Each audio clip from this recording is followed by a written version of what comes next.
Hello നമസ്കാരം, എല്ലാവർക്കും Dev's cooking വേൾഡിൻ്റെ പുതിയ വീഡിയോയിലേക്ക് സ്വാഗതം. കുറച്ച് നാളത്തെ ഇൻ്റർവെല്ലിന് ശേഷം ഞാൻ വീണ്ടും വന്നിരിക്കുകയാണ്. കോവിഡ് എന്ന മഹാമാരി നമ്മളിൽ ഏൽപ്പിക്കുന്ന ഓരോ പ്രഹരവും കനത്തതാണ്. പക്ഷേ നമുക്ക് പൊരുതി നിന്നേ പറ്റൂ.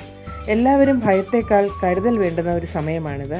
അതുകൊണ്ട് വീട്ടിലെല്ലാവരും സുരക്ഷിതരായിരിക്കട്ടെ എന്ന് പ്രാർത്ഥിക്കുന്നു. അപ്പോൾ എല്ലാവരും സ്റ്റേ സേഫ്. എന്തായാലും നമുക്ക് പുതിയ വീഡിയോ ഒന്ന് കാണാം. വളരെ സിമ്പിളായിട്ടും അതുപോലെ തന്നെ എക്സ്ട്രീം ടേസ്റ്റി ആയിട്ടുള്ള ഒരു ഈവനിങ് സ്നാക്കാണ് ഞാൻ ഇന്ന് നിങ്ങളിവിടെ കാണിക്കുന്നത്. വീഡിയോയിലേക്ക് പോകുന്നതിന് മുന്നേ ഈ ചാനൽ ആദ്യമായിട്ട് കാണുന്നവർ ഈ ചാനൽ ഇഷ്ടമാകുന്നുണ്ടെങ്കിൽ സബ്സ്ക്രൈബ് ചെയ്യാനും ലൈക്ക് ചെയ്യാനും ഷെയർ ചെയ്യാനും മറന്നു പോരുത്. തൊട്ടടുത്ത് കാണുന്ന ബെല്ലൈക്കൺ കൂടെ പ്രസ് ചെയ്യണേ. അപ്പോൾ നമുക്ക് വീഡിയോ കണ്ടാലോ.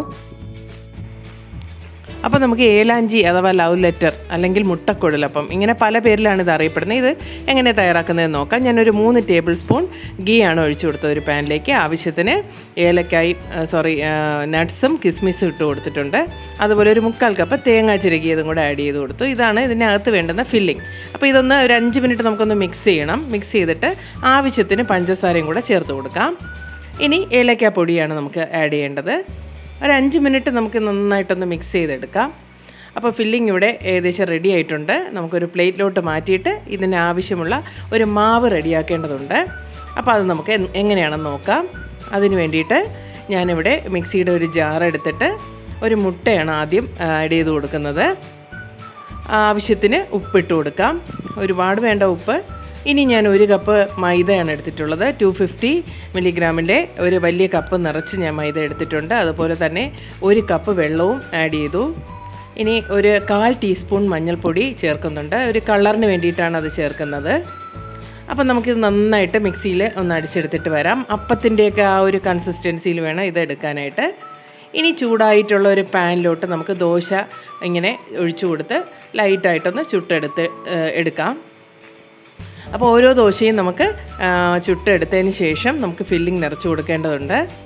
അപ്പോൾ ഞാനിവിടെ ദോശ ഓരോന്നായിട്ട് ചുട്ടെടുക്കുന്നുണ്ട്.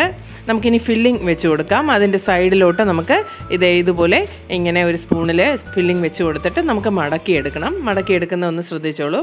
ഇതാദ്യം ഈ സൈഡിൽ നിന്ന് ഇങ്ങനെ ഒന്ന് മടക്കിയിട്ട് നമുക്കൊന്ന് ലോക്ക് ചെയ്യേണ്ടതുണ്ട്.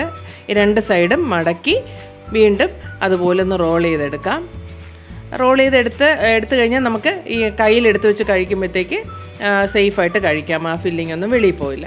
അപ്പോൾ ഇതുപോലെ അങ്ങ് ചെയ്താൽ മതി. അല്ലെങ്കിൽ ഇങ്ങനെ ഈ ടൈപ്പ് മടക്കാൻ ബുദ്ധിമുട്ടുള്ളവർ സ്ട്രെയിറ്റ് ആയിട്ട് അങ്ങ് മടക്കി വെച്ചാലും മതി. അപ്പോൾ ഇങ്ങനെ ഞാൻ നോക്കിയപ്പോൾ ഒരു ഭംഗിയുണ്ട്, അതുകൊണ്ടാണ് ഇങ്ങനെ ചെയ്തത്. പണ്ട് എൻ്റെ അമ്മ ഇങ്ങനെയൊക്കെ നമുക്ക് ഈവനിങ് സ്നാക്ക് ഇതുപോലെ തരുന്നത്. വലിയ സ്ട്രെസ്സൊന്നുമില്ല. അത് വളരെ സിമ്പിളായിട്ട് ചെയ്യാവുന്ന ഒരു സ്നാക്കാണിത്. അപ്പോൾ എന്തായാലും നിങ്ങൾ കുട്ടികൾക്ക് ട്രൈ ചെയ്തെടുക്കുക. വീട്ടിലുള്ള സാധനങ്ങൾ തന്നെ മതിയാകും. ഇതിന് വേറെ വെളിയിൽ നിന്ന് സ്പെഷ്യൽ ഐറ്റംസ് ഒന്നും വേണ്ടല്ലോ. അപ്പോൾ എന്തായാലും ട്രൈ ചെയ്തിട്ട് നിങ്ങളുടെ ഫീഡ്ബാക്സൊക്കെ കമൻറ്റ് ബോക്സിലിടാൻ മറന്നു പോരുത്. പിന്നെ ഇപ്പോൾ നോമ്പ് കാലത്ത് നോമ്പ് മുറിക്കുമ്പോൾ ഇതൊരു സ്നാക്കായിട്ട് നിങ്ങൾക്ക് തീർച്ചയായിട്ടും കഴിക്കാം. അത്രയ്ക്ക് സിമ്പിളാണ് ഉണ്ടാക്കാനായിട്ട്. അപ്പോൾ എല്ലാവരും ഒന്ന് ട്രൈ ചെയ്ത് നോക്കുക. എല്ലാവർക്കും ഇഷ്ടമാകും. നല്ല സ്വീറ്റാണ്. അപ്പോൾ എന്തായാലും നല്ലൊരു വീഡിയോയുമായി നമുക്ക് വീണ്ടും കാണാം. Till then good bye.